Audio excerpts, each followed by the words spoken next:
तस्य मध्ये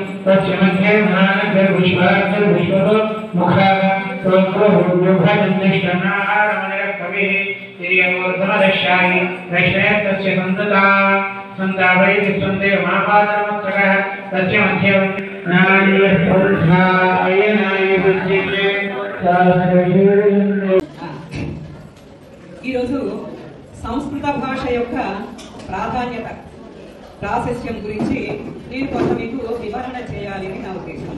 అసలు సంస్కృత భాష అంటే ఏమి? What is the definition? ఏమి? సమ్యక్ కృతం సంస్కృతం, సమ్యక్ కృతం సంస్కృతం. ఈరోజు సంస్కృత భాష యొక్క ప్రాధాన్యత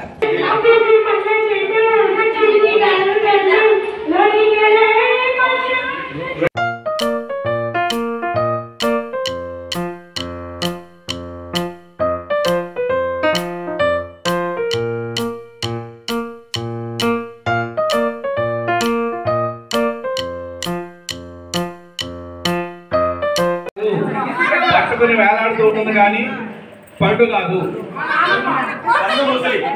కరెక్టే.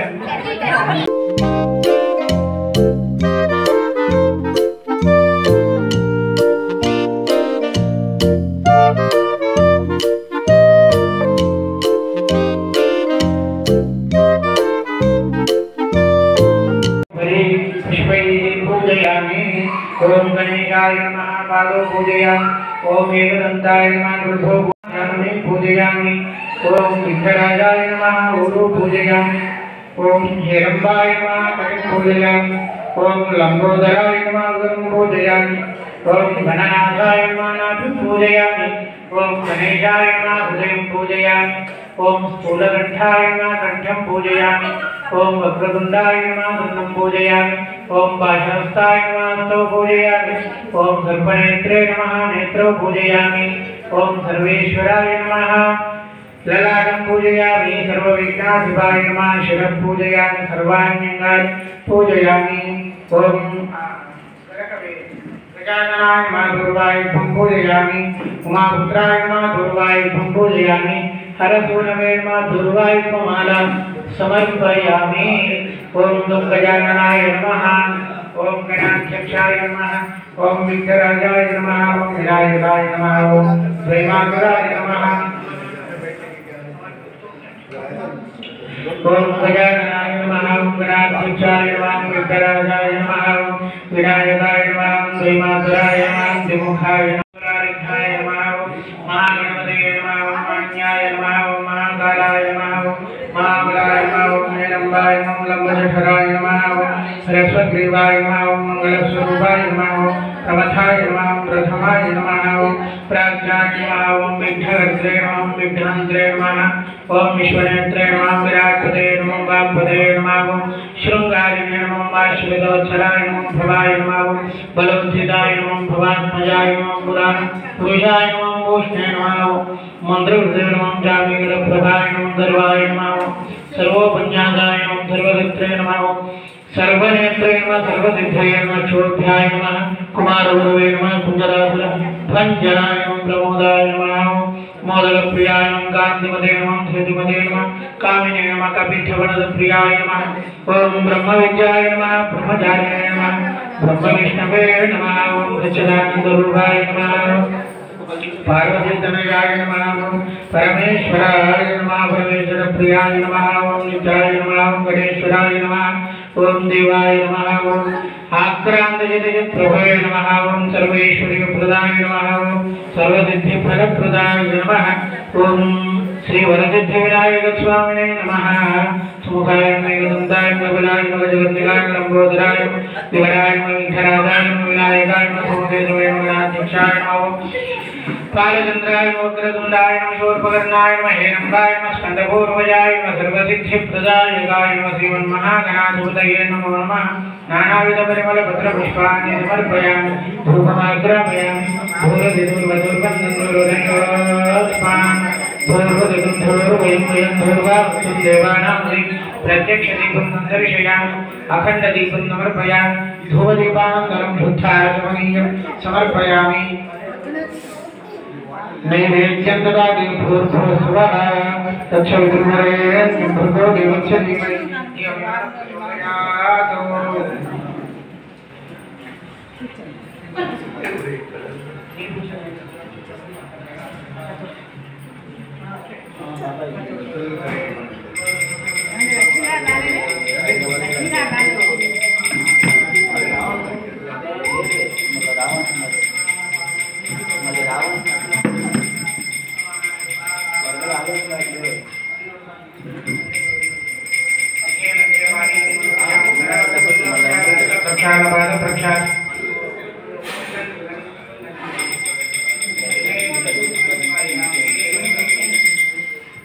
तांबूलं समर्पयामि भुजे फलैश्चकर्पूरे नागवल्ले दलगलितं मुक्तायोर्नदमायुक्तं तांबूलं प्रदेवशरां शुद्धागमनीयं समर्पयामि मङ्गलनीराजनदीपम्।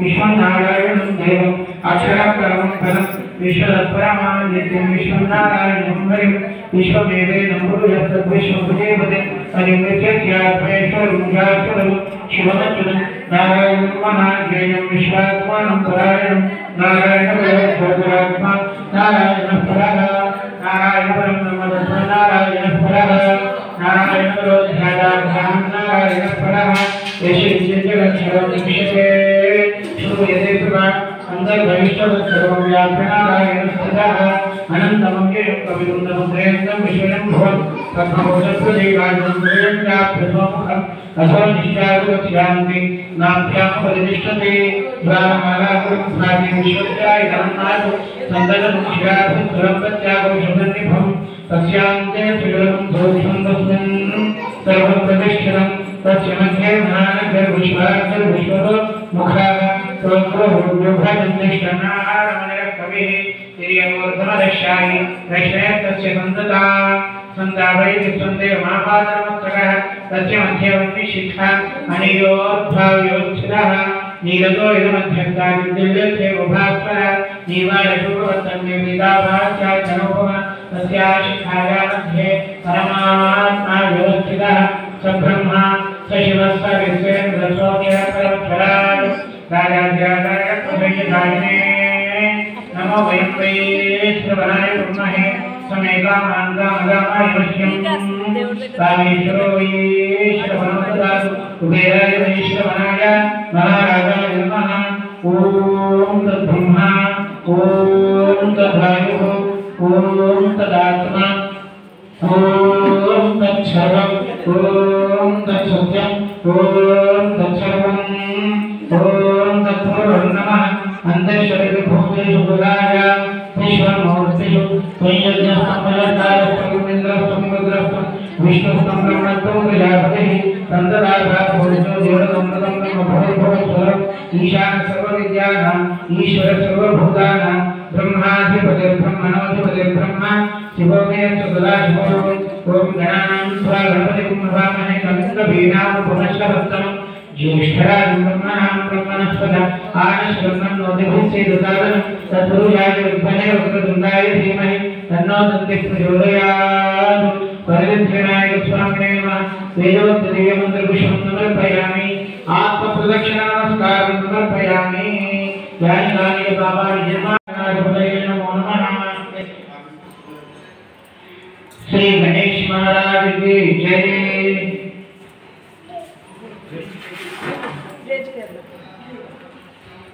సాష్టాంగ నమస్కారం చేసుకోండి, గుంజీలు తీయండి. అభయాదుల స్వామి చేయండి. అన్ని సంభయాదాక్షణ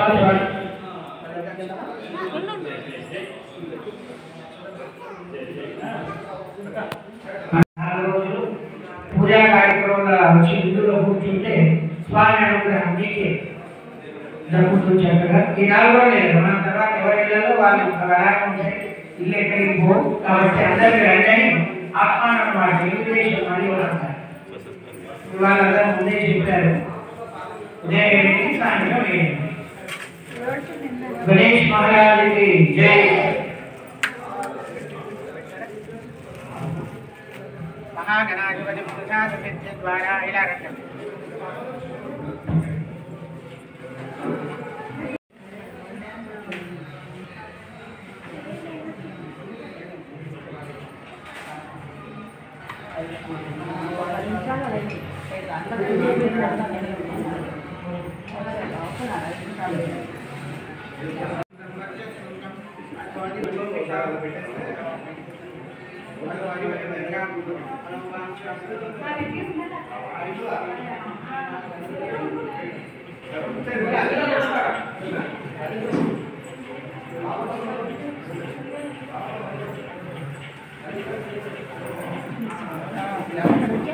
ఇప్పుడే వచ్చానండి, ఒక 10 నిమిషాలండి.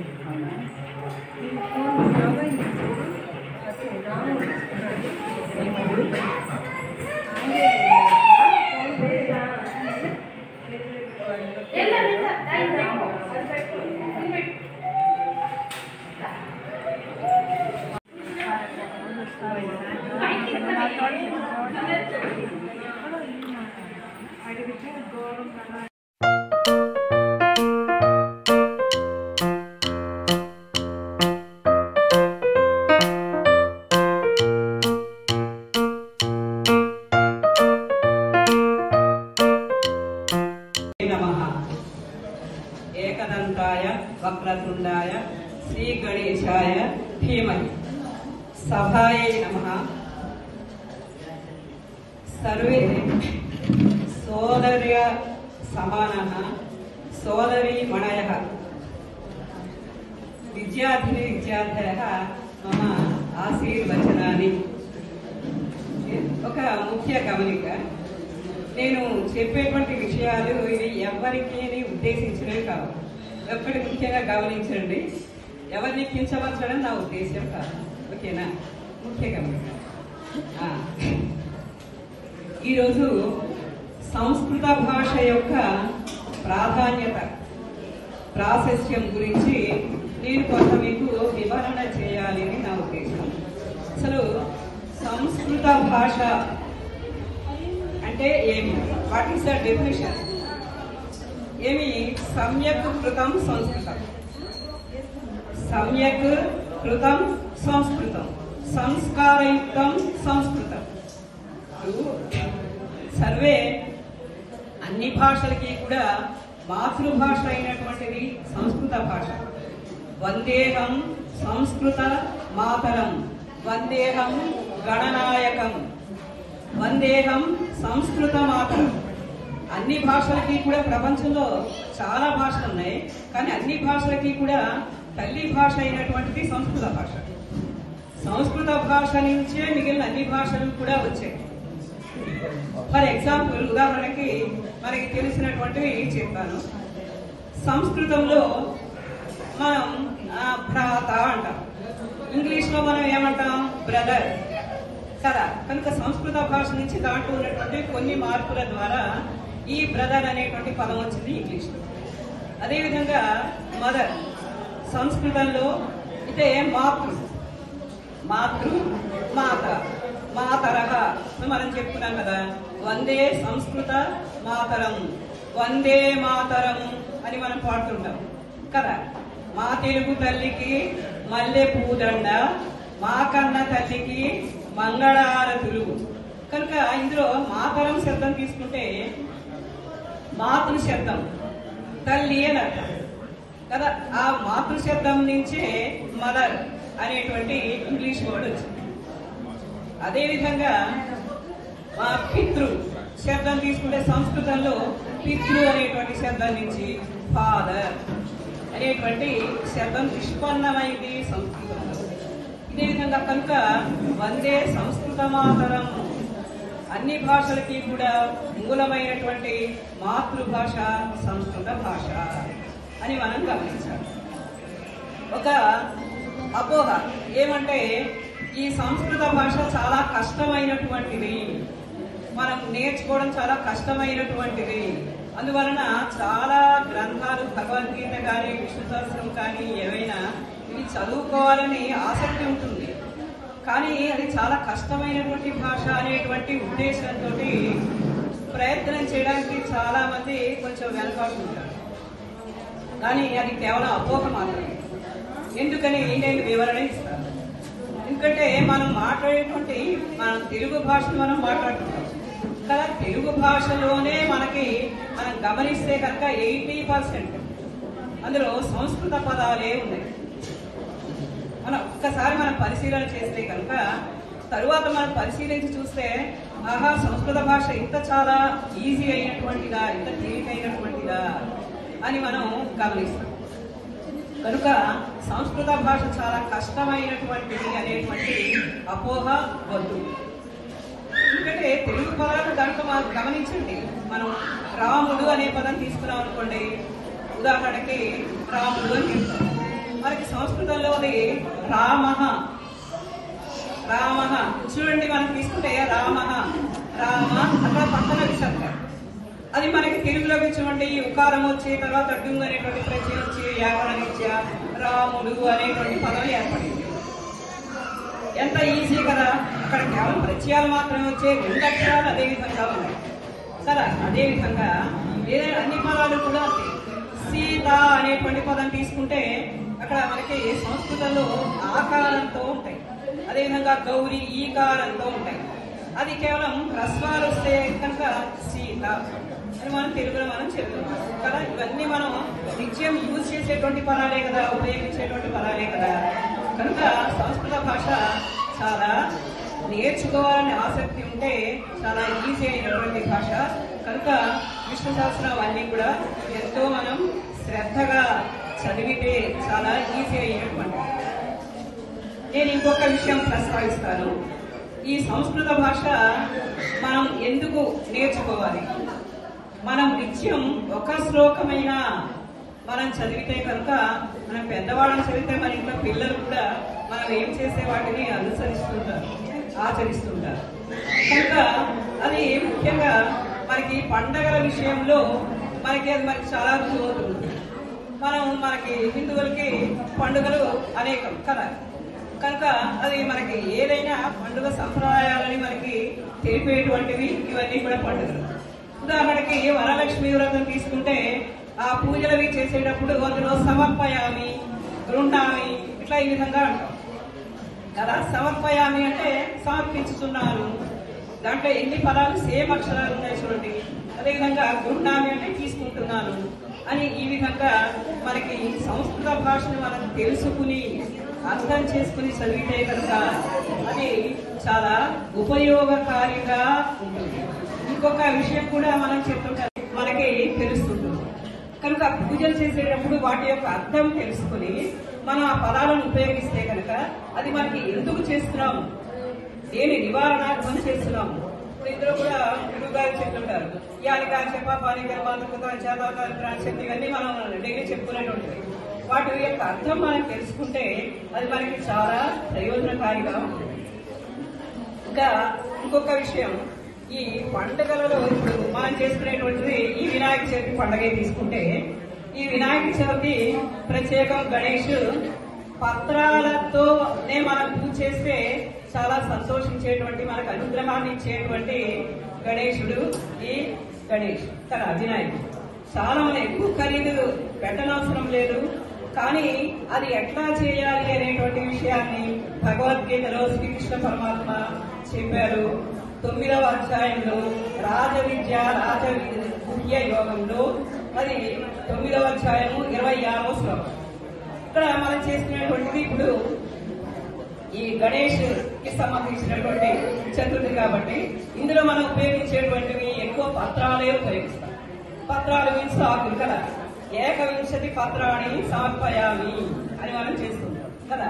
మాచి పత్రం, తులసి పత్రం, ఇంకా దేవదారు ఇట్లా గన్నేరు ఇవన్నీ సూతలం ఇవన్నీ కూడా మనకి అర్థం తెలుసుకుని మనం చేస్తే కనుక ఆ పదానికి ఏమి అర్థం అని తెలుసుకుని అదే ఆకుని మనం పూజ చేస్తే కనుక ఇంకా ఇతోధికమైనటువంటి ఫలితం ఇస్తారు ఈ గణేష్ మహారాజ్ అని నా ఉద్దేశం. అయితే ఆ శ్లోకం కూడా ఒక్కసారి నేను వివరిస్తాను.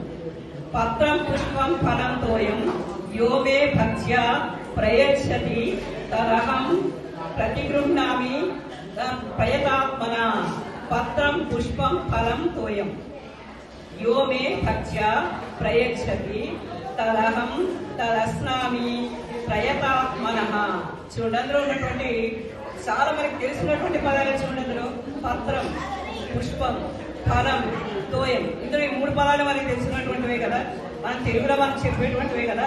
పత్రం అంటే పుష్పం పుష్పం ఫలం ఫలము ఎట్లాగా మనం అంటుంటాం. తోయం ఇంకా మన అభిషేకాలు చేస్తుంటాం కదా, ఈశ్వర అభిషేక ప్రియ కదా. కాబట్టి దేనైనా కూడా ఎట్లా ఇయ్యారట శ్రీకృష్ణ పరమాత్మ చెప్పినది పత్రం పుష్పం ఫలం తోయం యోమే భక్త్య ప్రయచ్చతి. ఇక్కడ ఎవరైతే భక్త్య ప్రయచ్చతి భక్త్య భక్తితో ప్రయచ్చతి ఇయ్యడం కాదు, అది సమర్పణగా ఇస్తారు. అక్కడ ఉన్నటువంటి ఉపసర్గకి ప్రా అనేది ఉపసర్గ, ఆ ఉపసర్గకి ప్రయచ్చతి సమర్పణ చేస్తారు. ఏదైనా నార్మల్ గా చేయడం వేరు, త్రికరణ శుద్ధిగా చేయడం వేరు అని మాట అక్కడ శ్రీకృష్ణ పరమాత్మ యొక్క ఉద్దేశం. పత్రం పుష్పం ఫలం తోయం యోమే భక్త్య ప్రయచ్చతి తదహం భక్త్యుపహృతం తత్ అహం భక్తి ఉపహృతం తదస్నామి ప్రయతాత్మనః తత్ అస్నామి ప్రయత ఆత్మనః అని అక్కడ సవరించింది సంది. ఇప్పుడు వీళ్ళందరికీ చదువుకున్న వాళ్ళందరికీ తెలిసి దర్శనం అందరికీ ఓకే. పత్రం పుష్పం ఫలం తోయం యహ, ఇక్కడ యహ విసర్గ సంధి ద్వారా ఓకారం వచ్చింది. యో మే భక్త్య భక్తితో తృతీయ విభక్తి భక్త్య ప్రయచ్చతి సమర్పణ చేస్తారు. ఇయ్యడం వేరు, సమర్పణ చేయడం వేరు. ఓకే ఓకే ఓకే ఎవరైతే ఎవరైతే ఈ విధంగా భక్తితో సమర్పణ చేస్తారో వారిని తత్ అహం ఇచ్చినటువంటిది అది ఎంత ఖరీదు అని శ్రీకృష్ణ పరమాత్మ ఆలోచించారు శ్రీ గణేష్ మహారాజ్ కానీ. వాళ్ళు ఇచ్చినటువంటి భక్తులు భక్తితో ఇచ్చారా లేదా అని చూసి ఆ భక్తితో ఇస్తే కనుక తత్ అహం దానిని అహం నేను అస్నామి తీసుకుంటాను. భక్త్యుపహృతం అది కూడా ఎట్లా ఉండాలి, భక్తితో కూడుకొని ఉండాలి. భక్త్యా ఉపహృతం తత్ అస్నామి దాన్ని నేను తీసుకుంటాను. అక్కడ కూడా ఉన్నటువంటి ప్రయతాత్మనః అక్కడ మనం ఏవి చేసినా కూడా త్రికరణ శుద్ధిగా చేయాలి అని చెప్తుంటారు. త్రికరణ శుద్ధి మీన్స్ 3 మీన్స్ 3. తెలుగులోనే ఇంట్లో మనకి ఇంగ్లీష్ లోనైనా లేకపోతే సంస్కృతంలోనైనా 3 అన్నా కూడా అది 3 అంటే 3 అనే అర్థం. కనుక త్రికరణ శుద్ధిగా ఎవరైతే భక్తితో సమర్పిస్తారో పత్రం కానీ పుష్పం కానీ ఫలం కానీ తోయం కానీ వాటిని భక్తితో సమర్పించినటువంటి ఆ భక్తుల యొక్క వారిని నేను పత్రమైనా కూడా నేను భక్తితో నేను స్వీకరిస్తాను, వారికి నేను అనుగ్రహాన్ని ఇస్తాను అని ఆ శ్లోకంలో ఉన్నటువంటి భావం ఇది. రాజవిద్య రాజవిద్య యోగంలో భగవద్గీతలో 9వ అధ్యాయంలో 26వ శ్లోకం. ఓకే, ఇది విషయం. ఇంకా టైం ఓకే. మరి ఇంకొక విషయం, నిన్న కాక మొన్ననే టీచర్స్ డే అయింది కదా. మనలో చాలా మంది టీచర్స్ ఉన్నారు కదా. టీచర్ అంటే ఏమి, గురువు అని చెప్తాం కదా. గురువు మీన్స్ 2 అక్షరాలకి గు మీన్స్ అజ్ఞాన అంధకారాన్ని రాతి నాశయతి.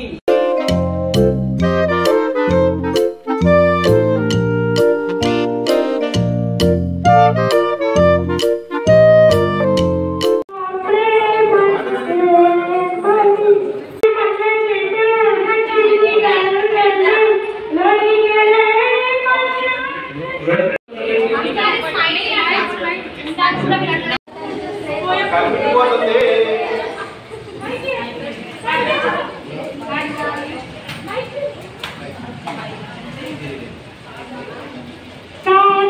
కళ్ళని చూస్తే పోతుంటే మండిపోతుంటే చాటు నడుముని చూస్తే పోతుంటే పోతుంటే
కాదు మీకు బాగా తెలుసు, అందరికీ తెలుసు. మీరు ఇక్కడ ఉన్న వాళ్ళు ఆల్మోస్ట్ అంతా వాడతారు.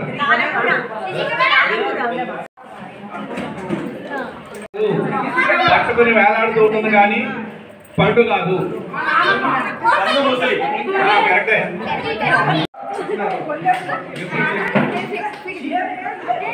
తాళం ఆన్సర్.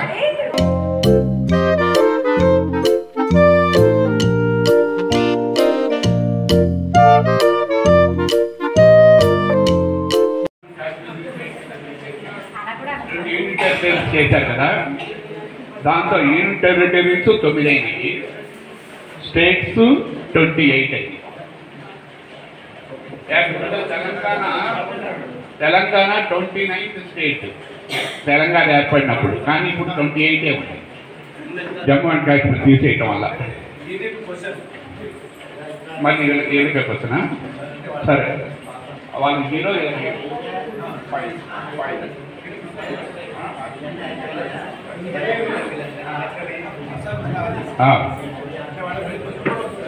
అదే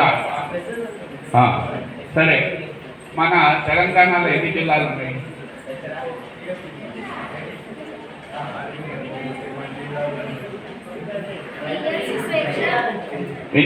ఎన్ని జిల్లాలు?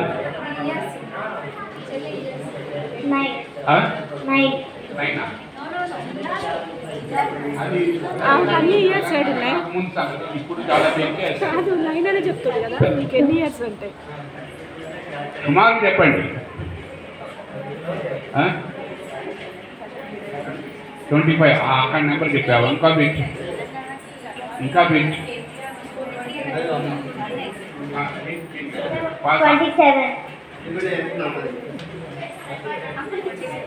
31, 32.